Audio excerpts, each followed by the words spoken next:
Hello my dear students, welcome back to my YouTube channel. मेरे YouTube channel पर आप लोग का बहुत बहुत स्वागत है।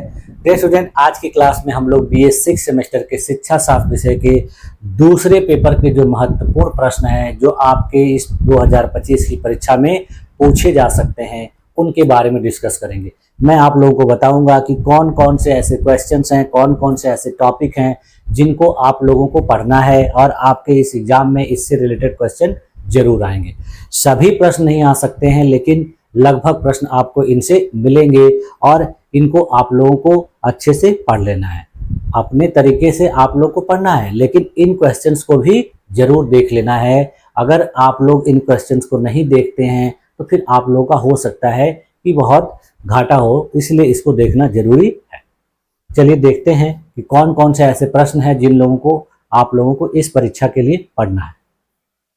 हाँ, देखिए, जैसे आप लोग के पेपर 2 को हम लोग को आज देखना है कि इससे रिलेटेड कौन से क्वेश्चन आपके लिए इम्पॉर्टेंट है। देखिए, इम्पॉर्टेंट क्वेश्चन फॉर 2025 एग्जाम्स, यानी 2025 में आपके पेपर 2 से कौन कौन से क्वेश्चन आ सकते हैं। आप लोग के देखिए पेपर का नाम क्या है, milestone and new dimension of Indian education, यानी भारतीय शिक्षा में मील के पत्थर और नए जो है डायमेंशंस। देखिए, ये तो आप लोग को पता ही है कि आप लोग के पेपर में मैक्सिमम 75 मार्क्स का होता है क्वेश्चंस। इसमें आप लोग को 2 घंटे का समय दिया जाएगा और सेक्शन ए जो होता है उसमें जितने भी प्रश्न होते हैं वो आप लोगों को करने अनिवार्य हैं। और एक प्रश्न देखिए 3 नंबर का होता है, 10 प्रश्न आपको करने होते हैं और प्रत्येक प्रश्न को लगभग 50 शब्दों में उत्तर देना होता है। देखिए, यहाँ लिखा हुआ है कि इस प्रश्न के सभी भागों के उत्तर देना है। 10 क्वेश्चन आपको करने हैं और एक क्वेश्चन का 3 नंबर होता है, तो टोटल 30 नंबर का। देखिए, सबसे पहला जो क्वेश्चन देखिए इसमें है कि सर्व शिक्षा अभियान से आपका क्या तात्पर्य है। तो ये देखिए, मैंने आप लोगों को जो है पहले यूनिट में इन सारी चीज़ों के बारे में पढ़ाया था। इसके बाद फिर देखिए, शिक्षा का अधिकार अधिनियम क्या है, ये भी मैंने आप लोग को पढ़ाया है। इसके बाद फिर देखिए, इंटरनेट क्या है, ये आपको तीसरे यूनिट में मैंने कंप्यूटर वाला जो एजुकेशनल टेक्नोलॉजी वाला यूनिट था उसमें पढ़ाया था। फिर उसके बाद फिर देखिए, एजू सेट क्या है, ये भी आप लोग को पढ़ाया गया, मैंने पढ़ाया है। इसी यूनिट में देखिए, मैसिव ओपन ऑनलाइन कोर्स, जिसको शॉर्टकट में मैंने आप लोग को बताया था कि इसको मुक्स के नाम से जाना जाता है, तो इसको भी आप लोग को पढ़ लेना है, देख लेना है। फिर उसके बाद देखिए, शांति शिक्षा से क्या तात्पर्य है, पीस एजुकेशन क्या होता है, इसको देखिए आप लोगों ने 6ठे यूनिट में पढ़ा है। उसके बाद फिर देखिए, समावेशी शिक्षा से क्या मतलब है, आपका क्या अभिप्राय है, ये भी आप लोगों ने पढ़ा है। उसके बाद फिर देखिए, मूल्य शिक्षा क्या होती है, यानी वैल्यू एजुकेशन क्या होता है। उसके बाद फिर देखिए, 2 क्वेश्चन जो हैं आप लोग के पर्यावरण से संबंधित हैं। इन क्वेश्चंस को मैंने आप लोगों के लिए अलग से नहीं पढ़ाया है, बल्कि जो मेरी EVS वाली क्लास है उसमें आपको इन प्रश्नों के उत्तर मिल जाएंगे। तो इसमें देखिए, आप लोगों को ग्रीन हाउस के बारे में पढ़ना है और ग्लोबल वार्मिंग के बारे में पढ़ना है। इसके अलावा भी कुछ और भी पर्यावरण जनित प्रदूषण से संबंधित टर्म है, जैसे ग्लोबल वार्मिंग और ग्रीन हाउस, तो आप लोगों ने इसमें देखा क्वेश्चन में।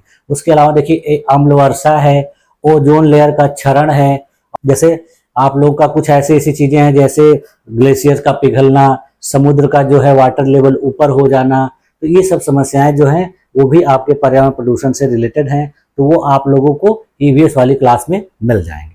इसके बाद फिर देखिए, आप लोग का सेक्शन 2 में, सेक्शन बी में देखिए, आप लोगों को 10-10 नंबर के 3 क्वेश्चन करने होते हैं। तो इसमें जो क्वेश्चन होते हैं उनको लगभग 200 शब्दों में उत्तर देना होता है। देखिए, 3 प्रश्नों का उत्तर देना है, 200 शब्दों में लगभग होना चाहिए। देखिए, इसमें पहला क्वेश्चन दिया है कि राष्ट्रीय माध्यमिक शिक्षा अभियान, तो इसको मैंने देखिए आप लोग को पढ़ाया था RMSA के नाम से, इसको शॉर्टकट में दिया गया था। तो राष्ट्रीय माध्यमिक शिक्षा अभियान क्या है और उसके उद्देश्य क्या क्या हैं, इसका आप लोग को वर्णन करना है। उसके बाद फिर देखिए, मैंने आप लोग को शांति निकेतन के बारे में पढ़ाया था। शांति निकेतन क्या है, कहाँ पर है, इसकी कौन कौन सी विशेषताएं हैं, इसके बारे में आप लोग को लिखना है। उसके बाद फिर देखिए, स्वयं प्लेटफॉर्म के बारे में मैंने आप लोग को पढ़ाया था कि ये क्या है। ये सरकार के द्वारा शुरू किया गया एक ऑनलाइन प्लेटफॉर्म है जिस पर विभिन्न प्रकार के कोर्स जो है स्टूडेंट को उपलब्ध कराए जाते हैं। कुछ कोर्स जो होते हैं मुफ्त में होते हैं और कुछ में थोड़ा बहुत शुल्क लगता है, तो इसके बारे में भी मैंने आप लोग को पढ़ाया था।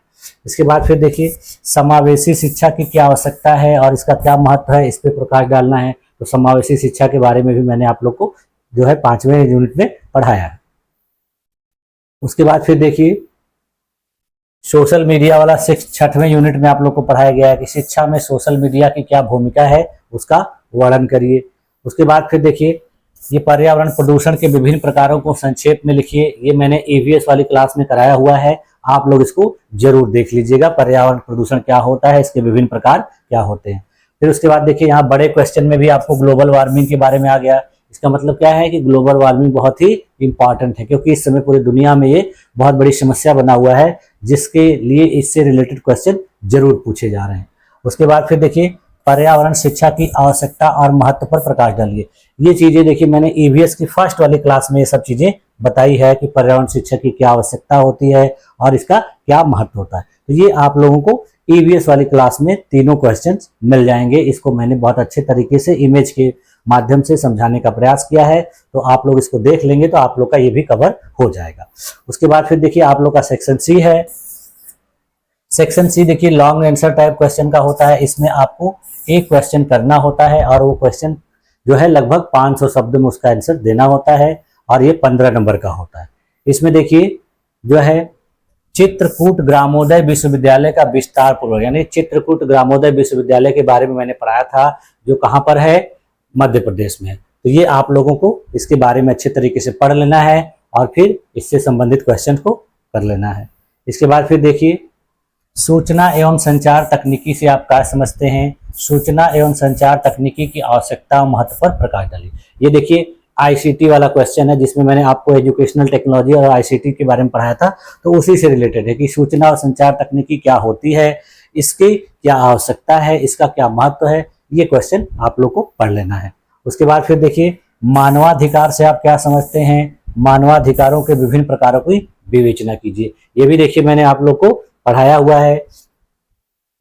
इसके बाद फिर देखिए लास्ट क्वेश्चन है भारत में महिला सशक्तिकरण के इतिहास पर प्रकाश डालें। तो महिला सशक्तिकरण के भी बारे में मैंने बताया हुआ है। इसमें महिला सशक्तिकरण के इतिहास पर प्रकाश, यानी भारत में महिला सशक्तिकरण के लिए शुरुआत से प्राचीन काल से कौन कौन से प्रयास किए गए हैं, उसके बारे में आप लोग को लिखना है। तो सबसे पहले महिला सशक्तिकरण होता क्या है ये बताना होगा और फिर उसके बाद उसकी हिस्ट्री आप लोग को बतानी। तो इस प्रकार से देखिए आपके इस पेपर में 13 क्वेश्चन टोटल होते हैं, जिसमें बड़े वाले लॉन्ग वाले क्वेश्चन में से 3 क्वेश्चन में से आपको एक क्वेश्चन करना होता है, और उसी प्रकार से जो